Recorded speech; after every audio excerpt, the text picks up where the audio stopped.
qadamin yarfa'uha wa yad'uha.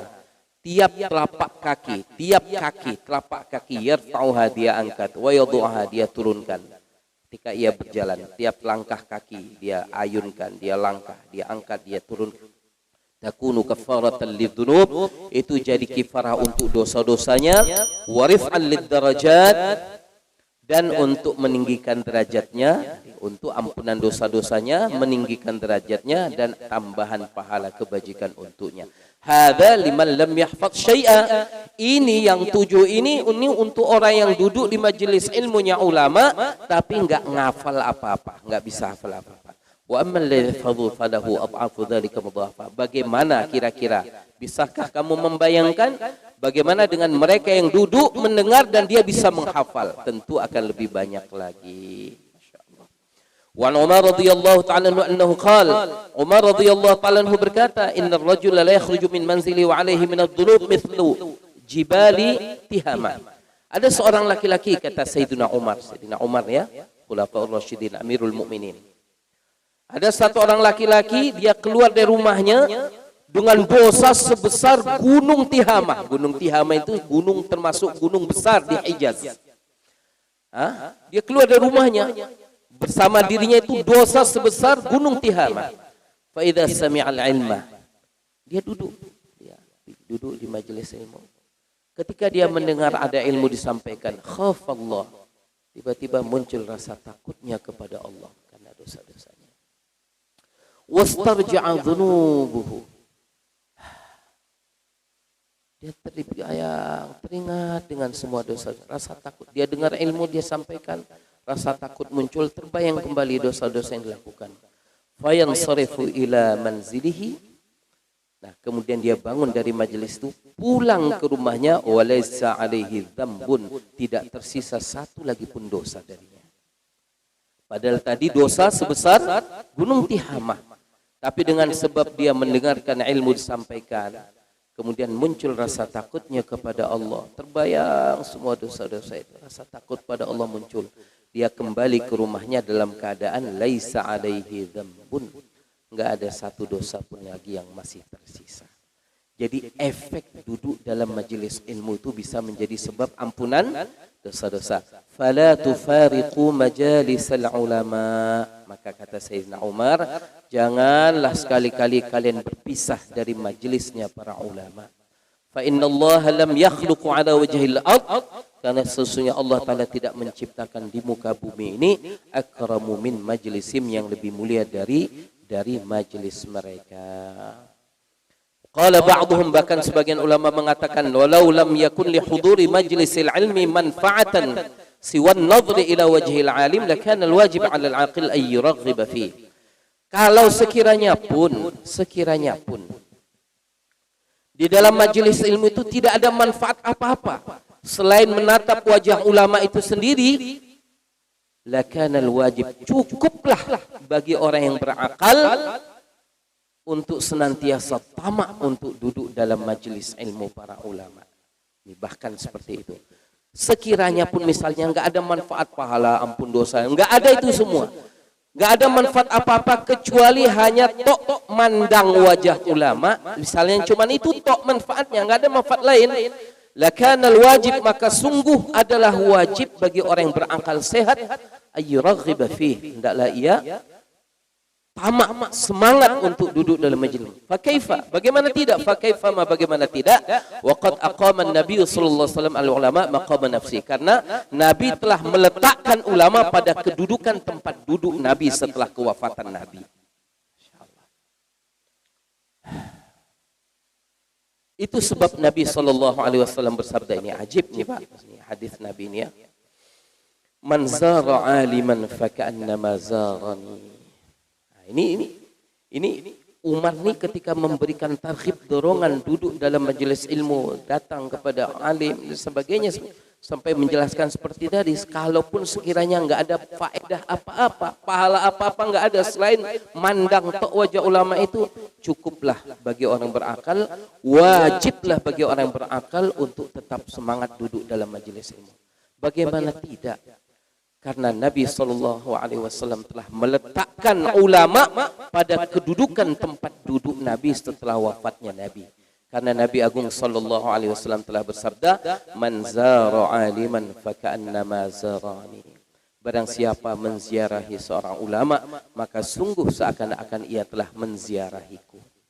Wa man safaha aliman, siapa yang bermusafahah salaman dengan seorang ulama, faka'annama safahani, maka sungguh seakan-akan ia bermusafahah denganku. Masya Allah, salaman. Wa man jalasa aliman, barang siapa yang duduk di majelisnya orang alim, faka'annama jalasani, maka sungguh seakan-akan dia duduk di majelisku langsung.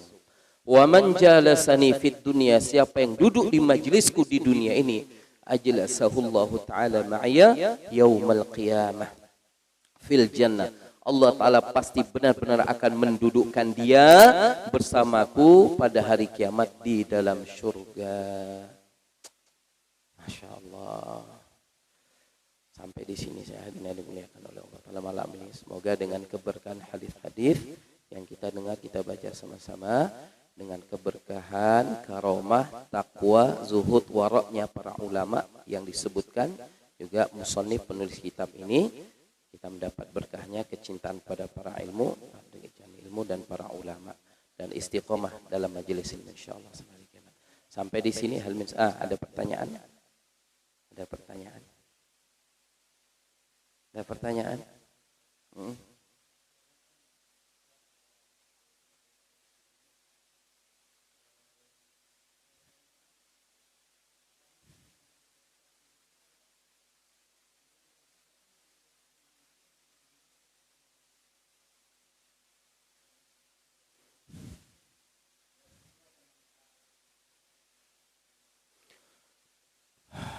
Duduk dalam majelis ilmu yang kefahamannya atau paparannya, penyampaiannya tidak sesuai seperti yang kita pelajari, sabar dulu. Kadang tidak sesuai karena kita belum sampai, kan gitu, boleh jadi. Jadi kan kadang-kadang tidak sesuainya karena mungkin yang kita sudah tahu sampai di sini, yang dia paparkan sudah ke depan.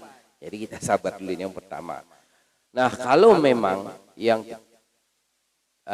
berdasarkan pengetahuan kita yang memang sudah mapan dan sudah tuntas, kepahaman kita sudah tuntas, ilmu kita berkaitan dengan ini memang sudah tuntas sampai ke sana, dan kita tahu ini termasuk pahaman yang menyimpang, ya jangan dilanjutkan.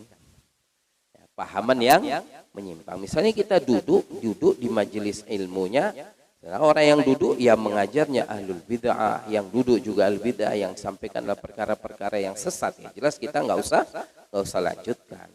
Dan maka dikatakan ilmu kan nur, nggak mungkin kesesatan itu bisa dikatakan sebagai nur. Wallahu a'lam.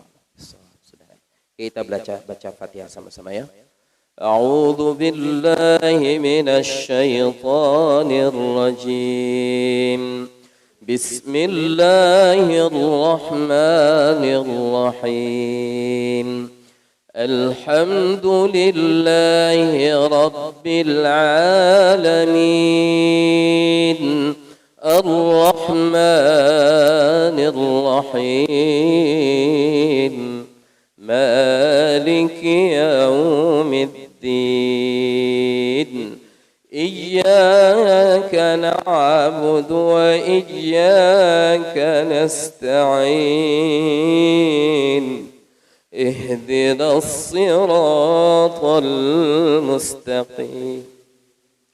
Siratal ladzina an'amta 'alaihim ghairil maghdubi 'alaihim waladdallin.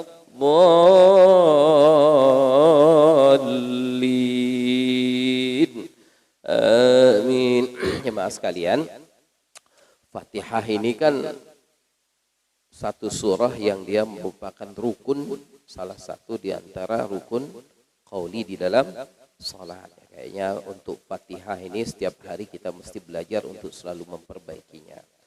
Mungkin betul untuk standar sekarang, tapi mungkin sebenarnya itu belum sempurna untuk standar tajwid, kan gitu. Jadi kita akan terus belajar pelan-pelan kita perbaiki. Misalnya ada beberapa tasydid di dalam surah Al-Fatihah. Kalau di dalam kitab Safinah itu sampai disebutin di dalam Fatihah ada berapa mat, ada berapa tasydid. Sampai seperti itu. Seperti misalnya Bismillahirrahmanirrahim. Udah berapa? Di ayat pertama saja sudah ada 3 tasydid. Alhamdulillahi rabbil alamin. Berapa? 2. Sudah 5. Terus seperti itu. Tasydid. Nggak bisa Bismillahirrahmanirrahim. Nggak bisa. Tetap Bismillah. Tasydid itu lengket ya. Bismillahirrahmanirrahim. Karena istilahnya gini ya. Ada rukun salat, salah satu di antara rukun qauli. Salah satu rukun qauli adalah Fatihah. Nanti ada rukun di dalam Fatihah. Fatihah tapi hilang mat pada mat berarti batal Fatihah, batal salatnya. Hilang tasydidnya, batal Fatihahnya, batal Fatihahnya, batal rukunnya, batal salatnya. Mata rantainya seperti itu. Misalnya ada mat Alhamdulillahi Rabbil Alamin. Nggak bisa Alhamdulillahi Rabbil Alamin. Alhamdulillahi Rabbil Alamin.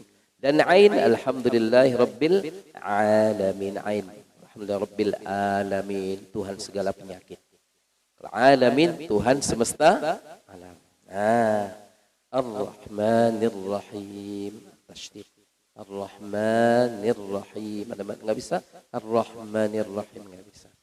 Maliki Yaumiddin. Ya. Iya tasydid. Iya pakai tasydid ya, lengket ya. Iyyaka na'budu wa iyyaka nasta'in.